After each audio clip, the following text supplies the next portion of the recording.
ಬಾವುಟ ಹಾರೋದು ಗಾಳಿಯಿಂದ ಅಲ್ಲ, ಹುತಾತ್ಮ ಸೈನಿಕರ ಉಸಿರಿನಿಂದ ಹಾರ್ತಾ ಇರುತ್ತದೆ. ಒಂದು ಒಂದು ಒಂದು ವಿಷಯವನ್ನು ಬರೆದಿಟ್ಕೋಬೇಕು ನಾವು. ಯಾವ ದೇಶಕ್ಕೆ ಬಲಿದಾನದ ಬೆಲೆ ಅರ್ಥ ಆಗೋದಿಲ್ಲಲ್ಲ, ಆ ದೇಶದ ಭವಿಷ್ಯ ಕರಾಳವಾಗಿರುತ್ತೆ, ಕರಾಳ ಭವಿಷ್ಯ ಇರುತ್ತೆ ಆ ದೇಶ. ಬಲಿದಾನದ ಬೆಲೆ ಅರ್ಥ ಮಾಡ್ಕೊಳ್ಳದೆ ಹೋದರೆ ಎಲ್ಲ ಕಲಿಸ್ತೀವಿ ನಾವು. ದುಡ್ಡಿನ ಬೆಲೆ ಕಲಿಸ್ತೀವಿ ಮಕ್ಕಳಿಗೆ, ಸಂಬಂಧಗಳ ಬೆಲೆ ಕಲಿಸ್ತೀವಿ, ಗೆಳೆತನದ ಬೆಲೆ ಕಲಿಸ್ತೀವಿ, ಶಿಕ್ಷಣದ ಬೆಲೆ, ಶಿಕ್ಷಣದ ಮಹತ್ವ ಹೇಳ್ಕೊಡ್ತೀವಿ. ರಕ್ತದ ಬೆಲೆ ಹೇಳೋದು ಯಾವಾಗ ಅಂತ, ರಕ್ತ ಬಲಿದಾನದ ಬೆಲೆಯನ್ನು ಹೇಳೋದು ಯಾವಾಗ? ಒಂದು ಮಹಾನ್ ಸುಳ್ಳು ನಿರ್ವೀರ್ಯ ಸಮಾಜವೊಂದನ್ನು ಹುಟ್ಟಾಕ್ತು. ಮಹಾನ್ ಸುಳ್ಳು. ಒಬ್ರು ಯಾರೋ ಮಾಜಿ ಶಾಸಕರು ಬಂದಿದ್ದಾರೆ ನನ್ನ ಹತ್ರ. ಅವರಿಗೆ ಸರ್ಕಾರದಿಂದ ಬೆಂಗಳೂರಿನ HSR ಲೇಔಟ್ನಲ್ಲಿ ಒಂದು ಸೈಟ್ ಮಂಜೂರಾಗಿದೆ. ಸ್ವಲ್ಪ ದೊಡ್ಡ ಸೈಟ್ ಕೊಟ್ಟಿದ್ದಾರೆ ಸರ್ಕಾರದಿಂದ. ಅವರು ಆ ಸೈಟ್ನಲ್ಲಿ ಈ ಅಪಾರ್ಟ್ಮೆಂಟ್ ಥರ ಕಟ್ಟಿದ್ದಾರೆ, ಒಂದು 7-8 ಮನೆ ಕಟ್ಟಿ ಬಾಡಿಗೆ ಕೊಟ್ಟಿದ್ದಾರಂತೆ. ಆ ಒಂದು ಮನೇಲಿ ಬಾಡಿಗೆಗಿರೋ ಮನೆ ಖಾಲಿ ಮಾಡ್ತಿಲ್ಲ. ಮಾಜಿ MLA ಅವರು ಮನೆ ಖಾಲಿ ಮಾಡ್ತಿಲ್ಲ. ಅವ್ರು ನನ್ನ ಹತ್ರ ಬಂದು ಏನಾದ್ರು ಮಾಡ್ಬೋದಾ ಅಜಿತ್ ಅವರೇ ಅಂತ ಕೇಳಿದ್ರು. ನಾನೇನಂದೆ, ಒಂದು ಚರ್ಕ ಹಿಡ್ಕೊಂಡು ಮನೆ ಮುಂದೆ ಉಪವಾಸ ಕೂತ್ಕೊಳ್ಳಿ ಅಂದೆ. ಅವರು ಏನ್ರಿ ಹೇಳ್ತೀರಿ ನೀವು ಅಂದರು. ಏನ್ರಿ ಹೇಳ್ತೀರಿ ನೀವು, ಚರ್ಕ ಹಿಡ್ಕೊಂಡು ಉಪವಾಸ ಕೂತ್ಕೊಂಡ್ರೆ ಮನೆ ಖಾಲಿ ಮಾಡಿಬಿಡ್ತಾನೆ. ನಾ ಹೇಳ್ದೆ, ಇಲ್ರಿ ಬ್ರಿಟಿಷರು ದೇಶನೇ ಬಿಟ್ಟು ಹೋಗಿದ್ದಾರೆ.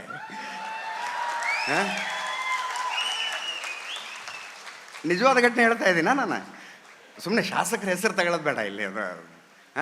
ನಾನು ಅಂದೆ ಅವ್ರಿಗೆ, ಬ್ರಿಟಿಷರು ದೇಶನೇ ಬಿಟ್ಟು ಹೋಗಿದ್ದಾರೆ ರೀ, ನಿಮ್ದೊಂದು ಮನೆ ಬಿಟ್ಟು ಹೋಗೋದಿಲ್ವ ಅವ್ರು ಬಾಡಿಗೆ ಕೊಟ್ಟು ತಗೊಂಡವರು ಅಂತ. ಅವ್ರಿಗೆ ಅರ್ಥ ಆಯಿತು ನಾನು ಆ ಮಾತನ್ನು ಯಾಕೆ ಹೇಳಿದೆ ಅಂತ. ನೀವು ಇಂಥ ಸಂದರ್ಭದಲ್ಲೂ ನಾನು ವಿಷಯ ಇಷ್ಟೇ, ಯಾರೋ ಕೇಳಿದ್ರು ಇನ್ನೊಬ್ಬರು ಕೊಟ್ಟರು ಅನ್ನೋದಕ್ಕೆ ಸ್ವಾತಂತ್ರ್ಯ ಅಂದರೆ ಸೌತೆಕಾಯಿ ಅಲ್ಲ ಅದು. ಆ ಹೋರಾಟ ಅದನ್ನೊಂದು ಯಾಗ ಅನ್ಕೋತೀರಿ ಅನ್ನೋದಾದರೆ, ಹವಿಸ್ಸಿನ ರೀತಿಯಲ್ಲಿ ಲಕ್ಷಾಂತರ ಯುವಕರು ಪ್ರಾಣ ಕೊಟ್ಟಾಗ ನಮಗೆ ಸ್ವಾತಂತ್ರ್ಯ ಬಂದಿದೆ.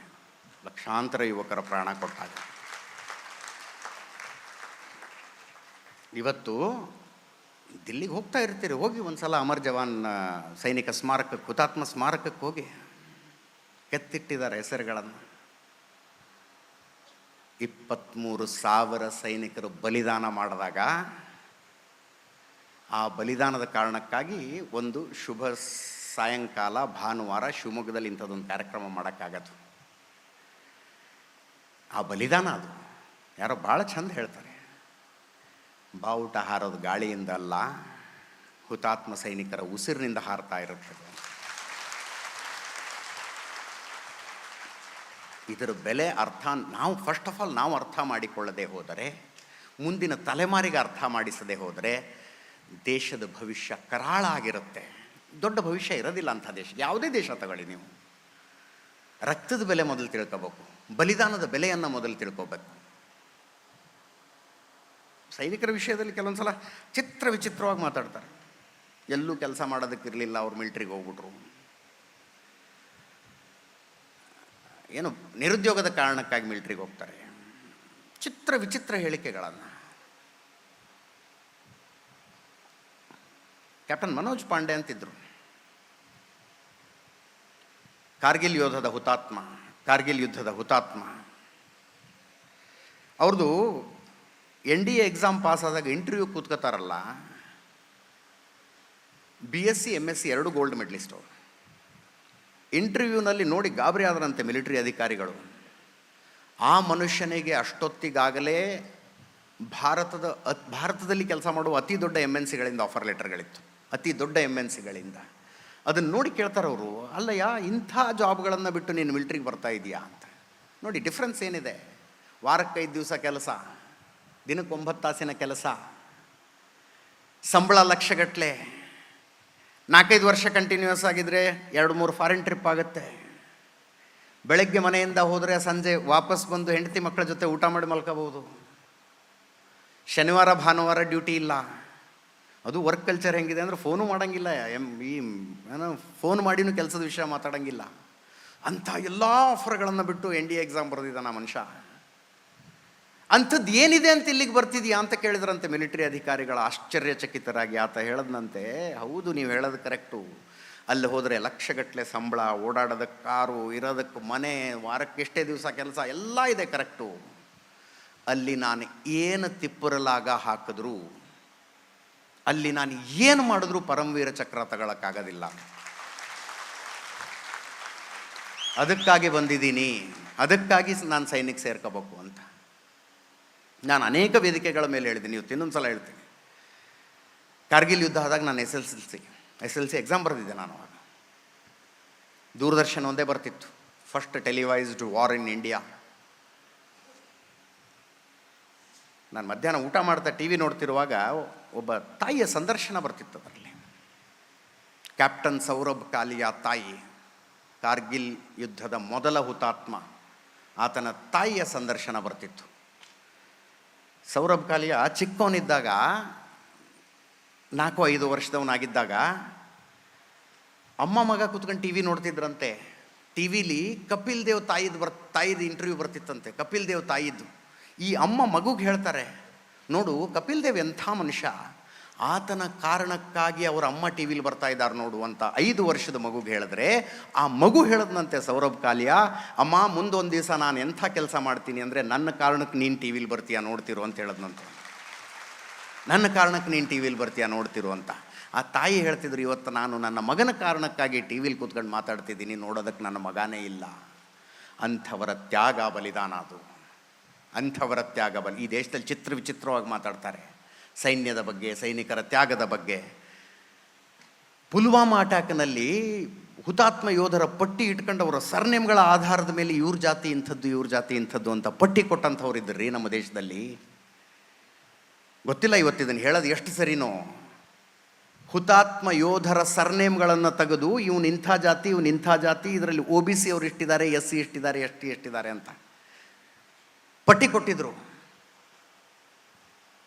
ನಾನಂದೆ, ಒಂದು ಸಲ ದಾಳಿ ಮಾಡಿದವ್ರದ್ದು ಸರ್ನೇಮ್ ಇಟ್ಕೊಂಡು ಕೂತ್ಕೊಳ್ಳಿ ನೋಡೋಣ ಅಂತ. ಆ ಸೈನಿಕರನ್ನ ಕೊಲ್ತಾ ಇದ್ದಾರಲ್ಲ 1947ರಿಂದ. ನೋ,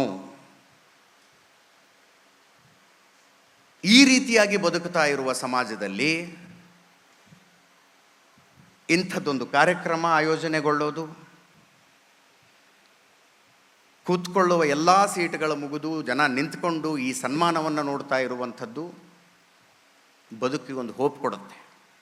ನನ್ನೊಂದು ಆಸೆ, ಇದನ್ನೂ ಅನೇಕ ಕಡೆಗಳು ಹೇಳ್ತೀನಿ, ಮತ್ತೆ ಹೇಳ್ತೀನಿ, ಇಂಥ ಸಂಘಟನೆಗಳು ಸುಮ್ಮನೆ ನಮ್ಮ ಊರಲ್ಲಿರುವ ಸೈನಿಕರ ಪಟ್ಟಿ ಮಾಡೋಣ, ಯಾರು ಸರ್ವ್ ಮಾಡ್ತಿದ್ದಾರಲ್ಲಿ ಅಂತ. ಅವ್ರು ರಜೆಗೆ ಬಂದಾಗ ಇಂಥ ದಿವಸ ಬರ್ತಾರೆ ಅಂದರೆ ರೈಲ್ವೆ ಸ್ಟೇಷನ್ಗೆ ಹೋಗಿ ಅವ್ರನ್ನ ರಿಸೀವ್ ಮಾಡ್ಕೊಂಡು ಮನೆ ತನಕ ಹೋಗೋರ್ದೊಂದು ಸೂಟ್ ಕೇಸ್ ಇಟ್ಟು ಬಂದರೆ ಎಂಥ ಖುಷಿ ಆಗುತ್ತೆ ಅವ್ರಿಗೆ. ಅವ್ರು ರಜೆ ಮುಗಿಸಿ ವಾಪಸ್ ಹೋಗ್ತಾ ಇದ್ದಾರೆ. ನಮ್ಮ ಕಾರ್ಗಳಲ್ಲಿ ಅವರು ಸೂಟ್ ಕೇಸ್ ಇಟ್ಕೊಂಡು ಮಾತಾಡ್ತಾ ಹೋಗ್ರಿ, ತಲೆ ಕೆಡಿಸ್ಕೋಬೇಡ, ನಾವು ಇರ್ತೀವಿ ಇಲ್ಲಿ, ನೀನು ನೆಮ್ಮದಿಯಾಗಿ ಡ್ಯೂಟಿ ಮಾಡು. ನಿನ್ನ ತಾಯಿ ಬೇರೆ ಅಲ್ಲ, ನನ್ನ ತಾಯಿ ಬೇರೆ ಅಲ್ಲ, ನಿನ್ನ ಪತ್ನಿ ನನ್ನ ಸಹೋದರಿ ಇದ್ದಂಗೆ, ನಿನ್ನ ಮಕ್ಕಳ ಬಗ್ಗೆ ನೀನು ಚಿಂತೆ ಮಾಡಬೇಡ, ನೆಮ್ಮದಿಯಾಗಿ ನೀನು ಬಾರ್ಡರ್ನಲ್ಲಿ ಡ್ಯೂಟಿ ಮಾಡು, ಏನೇ ಇದ್ದರೂ ನಮಗೊಂದು ಫೋನ್ ಮಾಡು, ಫೋನ್ ನಂಬರು ಅಂತ ಕೊಟ್ಟು ಅವ್ರನ್ನ ರೈಲ್ವೆ ಸ್ಟೇಷನ್ ತನಕ ಬಿಟ್ಟು ಟ್ರೈನ್ ಹತ್ತಿಸಿ ಬಂದರೆ ಅದು ಎಷ್ಟು ನೆಮ್ಮದಿಯಿಂದ ಹೋಗ್ತಾರಲ್ಲ ಅವರು. ಒಂದು ಸಮಾಜದ ಜವಾಬ್ದಾರಿ ಅಲ್ಲ ಇದು ಮಾಡಬೇಕಾದಂಥದ್ದು. ಯುದ್ಧದಂಥ ಕಾಲ ಬಂದಾಗ ಸೈನಿಕರ ಬಗ್ಗೆ ವಿಪರೀತ ಪ್ರೀತಿ, ಅಭಿಮಾನ ಎಲ್ಲವೂ ಆಗತ್ತೆ. ಅದಾದ ನಂತರ ಮುಗೀತು ಕತೆ. ರವಿ ಬೆಳಗೆರೆ ಹೇಳ್ತಾ ಇದ್ರು, ಒಂದು ಸಲ ಟ್ರೈನ್ನಲ್ಲಿ ಒಬ್ಬ ಸೈನಿಕ ರಜೆಗೆ ಬರ್ತಾ ಇದ್ದಾನೆ, ಅವನು ಬೇಗ ಟ್ರೈನ್ ಹತ್ತಿದ್ದಾನೆ, ಬರ್ತ್ನಲ್ಲಿ ಮಲ್ಕೊಂಡಿದ್ದಾನೆ ಪಕ್ಕದಲ್ಲಿ ಸೂಟ್ಕೇಸ್ ಇಟ್ಕೊಂಡು. ಇನ್ಯಾರೋ ಒಬ್ಬ ವ್ಯಾಪಾರಿ ಅವನು ಬರ್ತದೆ, ಅವನು ಬುಕ್ ಮಾಡಿರೋದು, ಅವನ್ನ ತಿವಿದು ಎಬ್ಬಿಸಿ ಹೇಳ್ತಾನೆ, ನೀಚೆ ಸೋಜಾವ್ ಮೇರಾಯಿ ಅಂತ. ಪಕ್ಕದಲ್ಲಿದ್ದವನು ಹೇಳದಂತೆ, ಅಗರ್ ಯೆ ಸರಹದ್ ಪೇ ಜಾಕೆ ನೀಚೆ ಸೋ ಜಾಯೇಗಾ ತೋ ನೀಂದ್ ಹರಾಮ್ ಹೋ ಜಾಯೇಗಿ ತುಮಾರಿ. ರಜೆಗೆ ಬರ್ತಾ ಇರೋ ಒಬ್ಬ ಸೈನಿಕನಿಗೆ ಟ್ರೈನ್ನಲ್ಲಿ ಒಂದು ಬರ್ತ್ ಬಿಟ್ಕೊಡೋಕ್ಕೆ ಆಗದೆ ಇರುವಷ್ಟು ಅದನ್ನ ಏನಂತಾರೆ ಅಂದರೆ ಅಷ್ಟು ದಡ್ಡು ಬಿದ್ದೋದ ಸಮಾಜ ಆಯ್ತಾ ನಮ್ಮದು. ಅಂಥ ಸಮಾಜ ಆಗ್ಬಿಡ್ತಾ. ದೇಶ ಸೇವೆ ಮಾಡಬೇಕು ಅಂದರೆ ಗಡಿಯಲ್ಲಿ ನಿಂತ್ಕೊಂಡು ಬಂದೂಕು ಹಿಡ್ಕೊಂಡು ಗಡಿ ಕಾಯ್ದ್ರಷ್ಟೇ ದೇಶ ಸೇವೆ ಅಲ್ಲ, ಮೈ ಮೇಲೆ ಖಬರ್ ಇಟ್ಕೊಂಡು ಓಟ್ ಹಾಕೋದ್ರಷ್ಟು ದೊಡ್ಡ ದೇಶ ಸೇವೆ ಇನ್ಯಾವುದು. 108 ಕ್ಯಾಟಗರಿ, 108 ಕ್ರೈಟೀರಿಯಾ ಇರ್ತಾವೆ ಓಟ್ ಹಾಕೋದಕ್ಕೆ. ಇವನು ನಮ್ಮ ಜಾತಿಯವನ, 10 ವರ್ಷದಿಂದ ಯೋಚನೆ ಮಾಡ್ತಾ ಇದ್ದೆ, ನಾನು ಸಮಾಜದಲ್ಲಿ ಬರ್ತಾ ಬರ್ತಾ ಜಾತಿ ಅನ್ನೋದು ಕಡಿಮೆ ಆಗ್ತಾ ಹೋಗುತ್ತೆ ಅಂತ. ಎಲ್ಲಿ ಕಡಿಮೆ ಆಗೋದು? ಜಾತಿ ಹೋಗಿ ಉಪಜಾತಿ ಬಂದಿದೆ. ಈಗ ಉಪಜಾತಿ ಮಾತುಗಳು ಶುರುವಾಗಿರೋದು. ಅಯ್ಯೋ ಅಯ್ಯೋ ಅಯ್ಯೋ, ಓಟ್ ಹಾಕೋದಕ್ಕೆ ನೂರಾರು ಕ್ರೈಟೀರಿಯಾಗಳು. ಇವ್ನು ನಮ್ಮೂರವನ, ನಮ್ಮ ಜಾತಿಯವನ, ನಮ್ಮ ಉಪಜಾತಿ ಅವನ, ಇವ್ರು ಬಂದರೆ ಮಂದಿರ ಕಟ್ಟಿಸ್ತಾರ, ಇವ್ರು ಬಂದರೆ ಮಸೀದಿ ಕಟ್ಟಿಸ್ತಾರ, ಇವ್ರು ಬಂದರೆ 2,000 ಕೊಡ್ತಾರ, ಅವ್ರು ಬಂದರೆ ಅದನ್ನು ಮಾಡ್ತಾರ. ಎಲ್ಲದರ ಜೊತೆಗೆ